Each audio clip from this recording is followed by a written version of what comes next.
Now, if discipline is the key word and if discipline is the key action, then what exactly is discipline?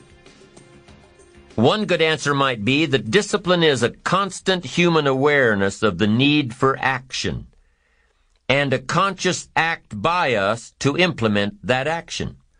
Discipline is an awareness of the constant need for action and a conscious act to implement that action. If our awareness and our implementations occur at the same time, then we begin a valued sequence of disciplined activity. Now, here's the other side of discipline. If there's considerable time that passes between the moment of awareness and the time of our implementation, then that is called procrastination. Procrastination, doing it tomorrow instead of today. Procrastination, an almost exact opposite of discipline. The voice within us says, get it done. Discipline then says, do it now. Do it to the best of your ability, today, tomorrow, and always, until finally the worthy deed becomes instinctive. Procrastination says later, tomorrow, whenever I get a chance. Procrastination also says, do what is necessary to get by or to impress others. Do what you can, but not what you must. In every circumstance we face, we are constantly presented with these two choices. Do it now or do it later. Discipline and procrastination. A choice between a disciplined existence, bearing the fruit of achievement and contentment, or procrastination, the easy life for which the future will bear no fruit, only the bare branches of mediocrity. The rewards of a disciplined life are great, but they're often delayed until some time in the future. The rewards for the lack of discipline are immediate, but they are minor in comparison to the immeasurable rewards of consistent self-discipline. An immediate reward for lack of discipline is a fun day at the beach. A future reward of discipline is owning the beach. For most, we choose today's pleasure rather than tomorrow's fortune. So how can you get rid of the easy distractions? How can you keep your mind on what you're trying to do? How can you keep an attitude of doing it all and doing it now? How can you make the choice of discipline over procrastination? How can you stay focused on your ambitions? How can you avoid conversations at the water cooler? You can keep your focus on your work. You can get it done today instead of tomorrow. You've got to really work on your consistent self-discipline on a daily basis, or you'll find yourself distracted. Distracted by negative thoughts, distracted by negative people, distracted by water cooler chatter, and pretty soon, depending on the type of people you've associated with, distracted by your doubts within yourself. Never underestimate the power of influence and associations. And never underestimate the power of your own consistent self-discipline. Now let's take a closer look at discipline, at the 3 steps to becoming disciplined. First, true discipline is not the easiest option. Most people would rather sleep until 10 o'clock than get up at 6. It's easier to go to bed late, sleep late, show up late, leave early. It's easier not to read. It's easier to turn on the television than to open a book. It's easier to do just enough than to do it all. Waiting is always easier than acting. Trying is always easier than doing. Imagine what life would be like if we didn't have to make our bed in the morning, or keep our garage clean, or pay our taxes, or show up for work tomorrow. Wouldn't it be fascinating if we didn't have to do these things? Wouldn't it be fascinating? What do you suppose would become of us? You're right. Not much. For whatever the reason, the system we live in and contribute to is designed to make the easiest things in life the most unprofitable. Profitable seems to be the most difficult. Our world is and always will be a constant battle between the life of ease and its momentary rewards and a life of discipline and its far more significant rewards. Each has its own price, the price of discipline or the price of regret. We will pay one or the other. What we wish we had done is the voice of regret, speaking in a sorrowful tone at a time when there is no going back. This is regret. No second chance. No, what would I do differently? Choose one or the other, but both will have their price, the price of discipline or the price of regret.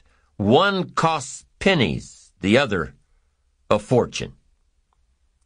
Dostoevsky said, "There are hundreds of young men who would die for the truth, but very few who would spend 5 years studying to know what the truth is." Dying for the truth is much more dramatic than the discipline of studying it one little piece at a time, one day at a time, 1 month at a time. But in the big picture, is dying for the truth really easier than adhering to the daily disciplines? The first lesson of discipline is that it isn't the easiest option. The second lesson of discipline is that it's a full-time activity. And we've said that the best form of discipline is consistent self-discipline. You see, the discipline that it takes to make your bed every day is the same discipline necessary for success in the world of business. The discipline to organize your garage is the same discipline to organize your business. All disciplines carry through to affect all parts of our lives. If we're disciplined in just one area and lazy in another, guess what? Pretty soon, the lazy side will creep in and destroy the disciplined side. The bad habits in one area of our life will eventually destroy our self-discipline in the areas we've been working on. Consistency cannot be inconsistent. Discipline is the mind being trained to control our lives. Discipline is a set of standards which we've selected as a personal code of conduct. Discipline is imposing on ourselves the requirements for honoring these standards. Once we've adopted these standards of behavior and conduct, we're committed to honor them. And if we don't, then there can be no disciplined activity. We find ourselves announcing our standards to our relatives, our friends, our associates. We shout our beliefs and condemn those who believe any differently, but then we don't walk the talk. We end up acting in a way far different from the beliefs we've shouted. We tell our kids that the TV is rotting their minds, yet we spend our evenings in front of it. We tell our employees that they must take advantage of every minute of the working day, yet we spend 3 hours at lunch. Do as I say, not as I do. This is inconsistent. This leads to a loss of credibility among those who watch us. And more importantly, this leads to a loss of credibility within ourselves. The only thing worse than one who is inconsistent in applying their self-imposed disciplines is one who has never considered the need or the value of discipline at all. These people seem to wander aimlessly, changing procedures, changing standards, changing loyalties, and shifting frequently from one commitment to another, leaving behind a trail of broken friendships, unfinished projects, and unfulfilled promises, all because of a discipline that was either non-existent or imposed so infrequently that it was ineffective. Here's the third step to becoming consistently self-disciplined. Number 1 is realizing that discipline isn't the easiest option. Number 2, discipline is a full-time activity, day by day, every day. And the third step to becoming self-disciplined is really a philosophy that holds one of life's unique promises. Number 3 simply says, for every disciplined effort, there is a multiple reward. That's one of life's great arrangements. It's like the law of sowing and reaping. In fact, it's an extension of the biblical law that says if you sow well, you reap well. Now here's a unique part of the law of sowing and reaping.